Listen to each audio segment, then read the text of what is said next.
ছিল বলে আজকে আমি মনে করি আজকে উনি এই সম্বর্ধনা পাওয়ার উপযোগী। সেই কারণে আমি মনে করি রবীন্দ্রনাথ একটা মনে করে জীবনে যারা দিতে আসছে ফুলমালা, মরণে কেন দিতে এসেছে ফুলমালা, সেই কথাটা সত্যি প্রশংসনীয়। জীবদ্দশায় আজকে যে রোগ হয়েছে বা যে রোগে আক্রান্ত হয়েছে সবাই জানেন, আমিও জানি। সত্যি রোগ এটা কিছু না, মানুষের এটা হবে আমাদের হবে আমাদের সেই পথে গোল্ডেন গেট দরজায় যেতে হবে, গোল্ডেন গেটে আমরা সবাই গোল্ডেন গেটে যাবো, কিন্তু তার এই কৃতিত্ব রেখে যাচ্ছেন সেটাই আমাদের জন্য মনে প্রাণে এটা চিরজীবন হয়ে চিরজীবিত হয়ে থাকবে।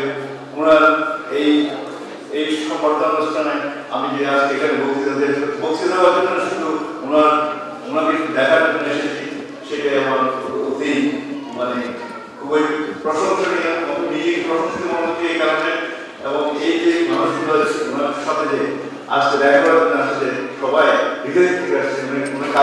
আমাকে সম্বর্ধনা আসেন, আমরা আমার জন্য একটু দোয়া করেন, কিন্তু সবাই আমরা আসছি হৃদয়ের টানে। সেই জন্য আমি বিভাগে আমার সমস্ত জীবনের পুনরাসে যে আমি অর্জন করি, আমি ওনার প্রতি দান করলাম, উনি যেন চির নিদ্রা এবং চিরজীবী হোক, এটাই আমি কামনা করি। ধন্যবাদ।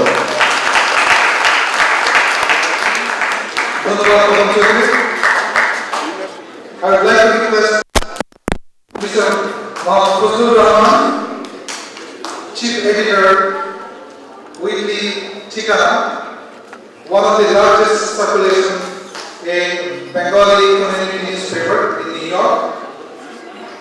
I'd like to invite Mr.